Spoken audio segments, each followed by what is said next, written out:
My name is Tuesday Marler, and I am from Galveston, Texas, and I am sending this video in hopes to get into the ALF training in Mount Gretna in June. So I'm going to share with you a little bit about myself. I have been in recovery for 8 years. I was introduced to RAP 3 years ago through some amazing trainers, and at that time it changed my whole life, and the whole direction of my life had changed when I learned about the 5 key concepts of hope, personal responsibility, education, self-advocacy, and support. And so I'm going to share about hope. When I began the training, I really didn't have a lot of hope that my life would be anything more than what it was at the time. And then going through the RAP and going through the process of learning about what hope was, and I found out that I did have a little bit of hope. And hope seemed to be for me to be the most important part of it, because if I knew and I hoped that I have a better future, that I'd begin to take the next steps to taking personal responsibility, advocating for myself, educating myself on my illness, and finding the support necessary to support me in the areas of life that I wanted to go in. So I did find hope. I found hope that day in that 3-day RAP. And then I began to work my recovery in my RAP for a year. And in that process, I really took that whole year to just work on my own RAP, so that I'd be able to know that I know how to stay well, have wellness and recovery, and just have the life that I knew I wanted, even despite the symptoms of illness and being diagnosed, that I had hope that, you know, I could reach beyond that. And it was that little piece of hope that was alive in me that, through my facilitators, helped to cultivate, got me to the next step of getting educated on what my illness is, getting educated on the symptoms, getting educated on, you know, what was out there beyond my illness, and the things that I wanted to do beyond what I was doing at that time. So the education part of it was getting educated, because I believe there is knowledge and power, and I wanted to have that and be able to give that away also in the people that I was serving, because at the time I was doing peer specialist work, which I still am. I've been doing it for 8 years. But without educating myself, then I had nothing to give, because you can't give something away you don't know.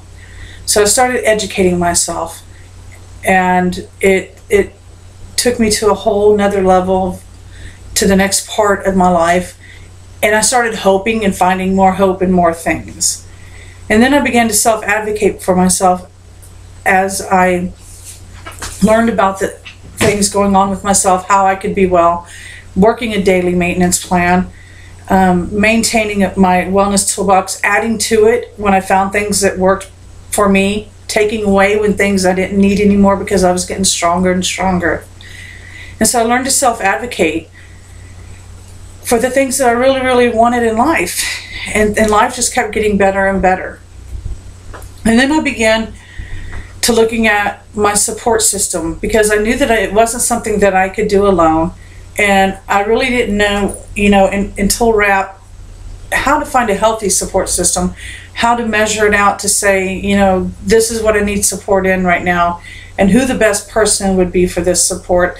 And even if that person would be willing to, and just having respect for the supporters and respect for me and getting the support, and knowing and being completely and honest with myself about the support that I needed. So going on with my journey, and after that year, I was given the gift to be able to start giving RAP away and doing 3-day RAPs. And I began to do that in the state hospital that I worked at. I worked there for a year, and I just started sharing the 5 key concepts, one at a time, very slowly at a time. And the biggest key was that, you know, we could share together what they had hope for. That was the biggest key, that if they could find hope in just the smallest thing, even being in a hospital, and we could share our hope together, that we moved forward from there. And they were willing to take personal responsibility.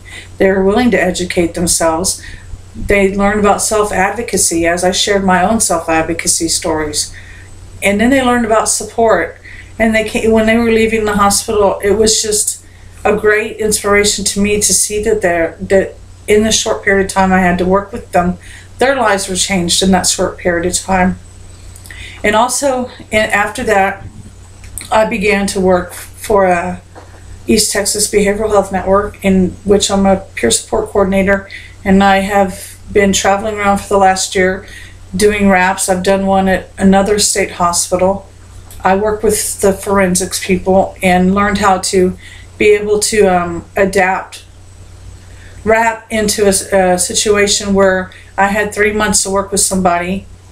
So I would break it down because I knew that RAP was so important. It's just such an important part of recovery that I don't think that anyone doing peer specialist work should be a peer specialist unless they know how to do their RAP, work their RAP, and share it with others. And so in the last 2 years, I've been going out and giving RAPs, and some of them have been groups and some of them have been one-on-ones. It's been the most helpful thing. Not only has it changed my life in the 3 years that I've been doing it, because my RAP keeps changing, I've been able to help and support others through that time where I started a RAP with somebody and I haven't left them still. I'm still working with some people that I started with 3 years ago. And we continue to find hope, and we continue to take personal responsibility. We continue to educate ourselves and others, and we continue to self-advocate. And again, the support had to play a key role, because without the support and being able to call somebody when I knew I needed some support and I couldn't do it on my own, the next step wouldn't have been possible, which is finding my new goal and my new dream. And the biggest, greatest gift, not only that my life has changed so much in doing RAP, is that every time I give it away, every time I give it away, I get stronger and stronger. And the greatest gift, and the phone's ringing, and I'm sorry. So the greatest gift has been not only how my life has changed, but my greatest reward is watching the people that I do RAP for in these rooms, how on the second day that light starts to shine in their eyes and they find hope, and that we're able to begin to change a life, and not just their life, but the life of that they're having with family, with work. It takes a village and a community. And RAP has truly changed my life. It truly has changed other people's lives. And I truly believe in it. And I know that it is a necessary part of recovery and wellness, and that I will honor it. And if I'm blessed to be in this training, I would continue on with what I'm doing and just helping and taking it around Texas and changing people's lives and helping them to find their own voice, find their own hope, learning and finding how they can do their own personal responsibility, and just help them educating themselves continuously and self-advocating for themselves, as well as self-advocating for them. And that I will be there with them as their support changes, as their needs change, as their dreams get bigger and bigger because of RAP.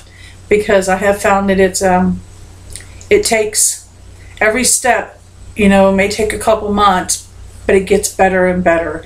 So it is my hopes to be able to go and do this on a bigger scale and go around Texas and share RAP with Texas and change Texas, one life at a time, one group at a time, and one system at a time. I thank you for the opportunity to do this training, and I look forward to hearing from you. Thank you. Bye-bye.